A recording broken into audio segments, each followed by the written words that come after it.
Hello, everybody. This is part 2 of chapter 5.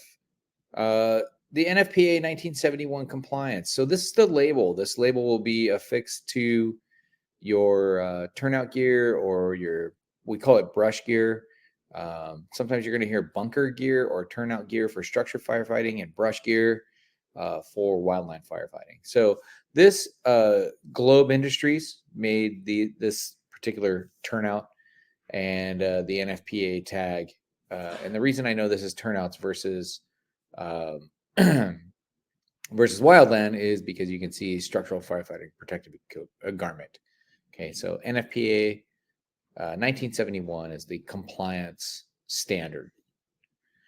So unauthorized alteration of your PPE may expose you to fire scene hazards and endanger your life. Okay, so you want to make sure any alterations you do to your PPE um, are approved. They have to be approved by your department. So one of the things that we do is we'll add some pockets to our turnout gear, add pockets to carry certain tools that we need. That's usually okay. You do have to have it approved first. So some of the pockets that we'll put on are smaller pockets. You have some big pockets on the pants, and you can put smaller pockets that'll have a strap for pliers or screwdrivers, something like that you may need. Unauthorized alteration of your PPE may affect your workers' compensation benefits provided to you by your jurisdiction. What this means is that if you get injured and you've altered your PPE, if you get burned and you've altered it in a way where it voids the warranty or it's now no longer being used as the manufacturer suggests, or it's unapproved by your department, then you may not be covered if you get hurt. All right. So if your PPE doesn't do what it's designed to do. Heat transfer from PPE to the body. So PPE is designed to cover all of the skin and prevent the heat transfer to the body. You're not going to prevent all heat transfer, right? Because the PPE has its limits of the amount of heat that it can absorb, and then it's going to break down. And your PPE can get hot and cause contact burns. All right. The time that PPE takes to reach a danger absorption limit depends on the heat transfer rate, right? The hotter you are, or the hotter the environment that you're in, the more heat transfer that's going to take place. And the more heat transfer that you get, or the higher temperature that your PPE is exposed to, it will begin to break down. I have yet to be in a fire where the PPE breaks down. Now, sometimes you can start to see it smoke a little bit, or when you come out of that fire, you see it smoking a little bit, but that does not necessarily mean that it's breaking down to the point that's dangerous. Okay. Um, Heat transfer from PPE to the body continued. So the personal protective equipment, it can trap heat and humidity, right? So then sometimes if it's trapped, then it'll take a little bit longer for it to cool. So you want to make sure that you're properly cooling your PPE or giving it time to cool. And like I said, one of the things that we're seeing now versus what we used to see was that we would just come out of the fire, take our coat off. We would do a little bit of rehab, get some water, cool down. We would do overhaul of the fire, and then our PPE would be back on the engine and ready to go. So now you're seeing some departments will bag the PPE immediately. They'll decon, bag, take it over, and they'll put it through the extractor or clean it properly, and you'll have a second set of turnout gear or wildland gear that you're going to use for continuing your workday. So that's one of the big changes that we have seen. So the PPE traps heat and moisture inside. It's got a couple of different layers, and again, I want you to refer to some of the supplemental videos that I put in here, because I can talk about this in demonstrating a PowerPoint for you. But also you're going to see it, and you'll see a video with the actual components in it. So that's what we're missing out of the classroom by having the online classes. We're missing like some of the turnout gear demonstration, but you'll see that in some of the supplemental videos. So as that heat and moisture gets trapped inside, your breathing and your heart rate increase, the skin temperature increases, core temperature increases, and then your stresses increase. All right. So you will get into some firefighting situations where it is pretty hot, And so just know that all of those things are bound to happen. As you train and as you become more experienced, your comfort with the temperature changes are going to be um, there. You're not really even going to notice it. So helmets. Why do we wear helmets? So to prevent heated or scalding water and embers from reaching the ears or the neck. So as you can see, you have some of these helmets that have a longer back, but you have like the brim of the helmet that comes over, protects the ears. In this case, you see a shroud that comes down. This is more of a European style helmet. You're going to see something here that is similar to either this type of helmet or that this kind of like a plastic type helmet. It's not plastic, but versus like a leather type helmet. That's what you're seeing here. So it protects the head from impact and then also provide protection from the heat and cold. So our helmets, we use them to identify personnel. So how do we do that? We'll identify personnel by a color. So in our department, we have single function EMTs or ambulance operators. They'll wear a blue helmet. Our firefighters, our firefighter paramedics, and our engineers will wear a yellow helmet. Our company officers or captains will wear a red helmet. And then our chief officers will wear a white helmet. And on the side here, we'll have a designator that is a magnet, and it has your station number. So whatever you're assigned to. So it actually has the unit designator. So if you're assigned to engine 4, it will say E4. If you're assigned to truck 7, T7. So it will show on the side, on the back, ours on the back, the back part that extends out. I guess this would be the brim of the helmet, the back part. Has our name. And then we have shields that look a little bit different. These are called shields that are on the front. And you will have the department, usually an insignia. Ours will have kind of the one that goes along with your position. And then it will have your position there. And then also your name or something similar to that. Okay, so that's how we identify. We identify the helmet based on color. Most of the departments use that color scheme of the yellow, red, and white.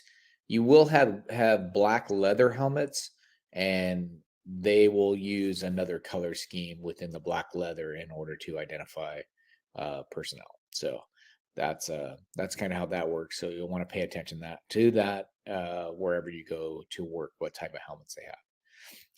You want to make sure that you're wearing your helmet correctly. Secure your chin straps, right? So your chin strap needs to be secured so that your helmet doesn't fall off. You want your shroud down or the ear coverings. It's going to cover your ears and your neck so that embers can't fall between your jacket and your helmet.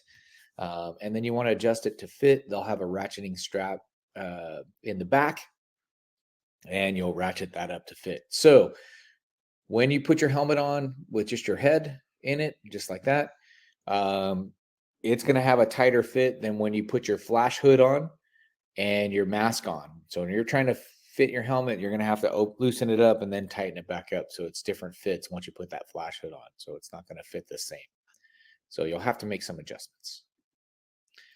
Eye protection. This shows several different types of eye protection. It has the SCBA face piece on the far left. As you're looking at the screen, the helmet shield. You don't see too many helmet shields now. I'm not sure about many other departments, but I don't see too many here. The safety goggles and then safety glasses. Okay, so let's go through a little bit when we would use these. Structure firefighting, vehicle firefighting, any fire that's not a wildland fire, you're going to have your SCBA on. So IDLH, right? Immediately dangerous to life and health. Once you're in that kind of situation, right, where there's low oxygen or there's products of combustion, you're going to put your SCBA on, and you can see that person's left hand is on their regulator, which that connects to the face piece, which connects to the air cylinder that provides you air. All right, and that there's this person in here has a black flash hood, right? That flash hood goes on. So again, not going to talk too much on helmet face shields. We don't use that. We use the face piece. Goggles, you can have some custom goggles, or you can be assigned goggles for the wildland. You see, this is a lighter helmet, and this is a full face shroud, right? So that covers your face, and then you have the goggles.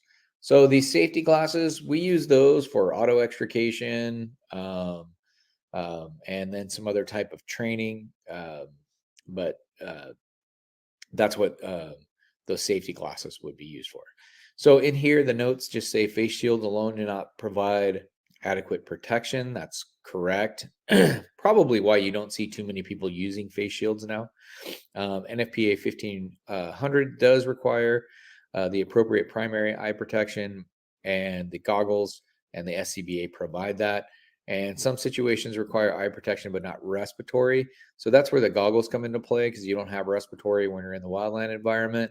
And then also, if you're on an auto extrication, you don't need respiratory protection from the vehicle that you're cutting open.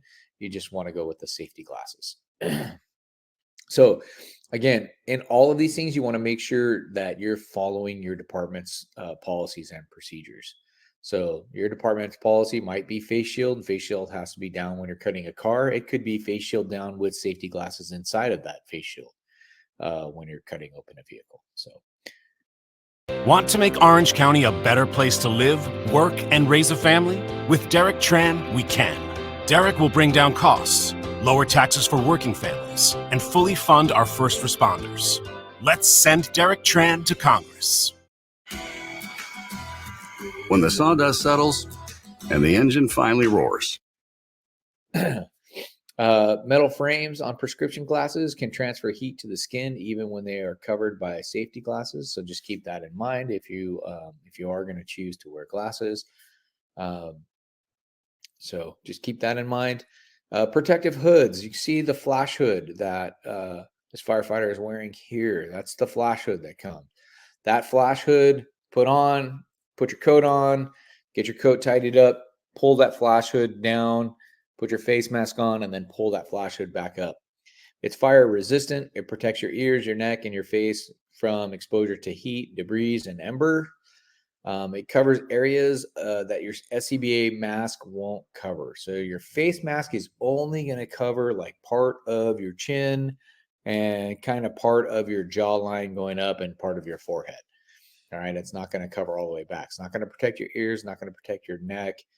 Elastic edge forms a seal. And then you have this, this part of it is what they're calling the skirt, that's designed to fit inside of your coat. All right. And then that will protect your back and neck from the embers falling down so you don't get burns. Pull the hood on before you put your coat on. And secure your SCBA face piece before pulling the hood back up, right? So you put it on how this firefighter has it. You pull that over your face and your head. You put your SCBA mask on, and then you pull that back over your SCBA mask so that no skin is showing. Your coat, a couple of protective layers. You have your outer shell, your moisture barrier, and then your thermal barrier, right? So your turnout coat and your pants have those same layers. All layers of the protective coat must be in place during any firefighting operation. If you fail to do that, the entire coat and liner system during a fire may expose you to severe heat, resulting in serious injury or death. Okay, so that is a big deal. You want to wear your equipment the way it's designed. So I've seen instances where the liner will be taken out of the coat to make it a little bit lighter, but that is just not something that you would do in a structured firefighting area. Okay, so before we continue on with the protective coat, I'm going to go ahead and close here, and I'll come back with part 3.